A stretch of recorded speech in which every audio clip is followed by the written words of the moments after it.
On this day in history, August 25th, 1270, Philip III, although suffering from dysentery, becomes King of France following the death of his father, Louis IX, during the Eighth Crusade. His uncle, Charles I of Naples, is forced to begin peace negotiations with Mohammed I al-Mustansir, Hafsid Sultan of Tunis.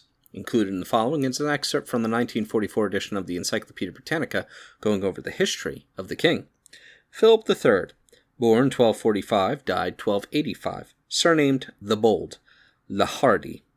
King of France, son of Louis IX and Margaret, daughter of Raymond Berenger IV, Count of Provence, was born on April 3, 1245. His funeral monument at Saint Denis depicts a man with beardless, square-cut features, but lacking character and animation. The authenticity of this effigy is fairly well borne out by what is known of him from other sources. He had many of the virtues of St. Louis, but neither decision of character nor devotion to duty. He was pious, charitable, of unimpeachable morality, quick-tempered but placable, no great scholar, and only energetic as a hunter. The absence in him of the qualities that fit a man to rule made his court the arena of intriguing factions, which in reality ruled France in his reign of 15 years. Matthew of Vendôme, abbot of Saint Denis, an old servant of Louis IX, acted as Philip's counselor, so chroniclers state, throughout the reign, but it was probably with administration, and not policy, that Matthew was chiefly concerned. Philip began his reign in 1270 by falling entirely under the influence of Pierre de la Bruze, who had been surgeon and valet de chambre to his father, whom he had made lord, sieur, of Longueuil, Châtillon-sur-Indre, and Damville. His influence lasted until Philip's second marriage in 1274 with Marie, daughter of Henry III, Duke of Brabant. She supplied a center for the enemies of the favorite, who in 1278 was charged with various crimes, including one of poisoning the king's eldest son, and hanged at Montfaucon. His death left the parties of Marie, the queen, and Margaret, the queen-mother, to struggle for the mastery. The settlement of the claims of the King of England in Aquitaine by the Treaty of Amen in 1279 was a victory for the party of Margaret. Agnay and southern Santon, which fell to the crown by the death of Alphonse of Poitiers in 1276, as part of his vast possessions in Aquitaine and Languedoc, were ceded to Edward I of England in accordance with the Treaty of Paris in 1259. Another portion of the heritage of Alphonse, the Venaissin, was ceded to the papacy to redeem an old promise. In general, the strong will of Charles of Anjou directed Philip's policy.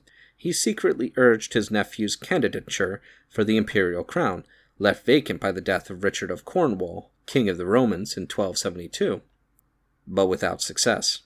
In May 1275, the party of Marie secured for Philip, the king's second son, the hand of Jean, the heiress of Navarre and Champagne, along with the guardianship of the kingdom of Navarre during the minority of Jean. But early in 1276, Jean's mother, Blanche, the widow of Henry III of Navarre and Champagne, married Edmund, 1st Earl of Lancaster, brother of Edward I, and she and her English husband kept Champagne until, in 1284, Jean came of age. An expedition of Philip against Castile in aid of the children of his sister, Blanche, proved abortive. Regardless of this warning, he was induced in 1284 to take up the quarrel of his uncle Charles in Sicily, after the Sicilian Vespers in 1282. 2 assemblies of barons and prelates were held at Bourges in November 1283 and February 1284 to deliberate on the question. This was a mere matter of form. Marie of Brabant and her party had decided the matter beforehand, and the crown of Aragon, which the French Pope Martin IV had declared forfeited by Peter, was accepted for Charles of Valois, Philip's third son. The project was strongly opposed by Matthew of Vendôme, who was in correspondence with the King of England on the subject. It was the first warlike expedition undertaken by the House of Capet outside France. It proved a disastrous failure. Philip died during a retreat from Genoa on October 5, 1285. Philip was twice married. On May 22, 1262, he married Isabella, daughter of James I, King of Aragon, who died in 1271.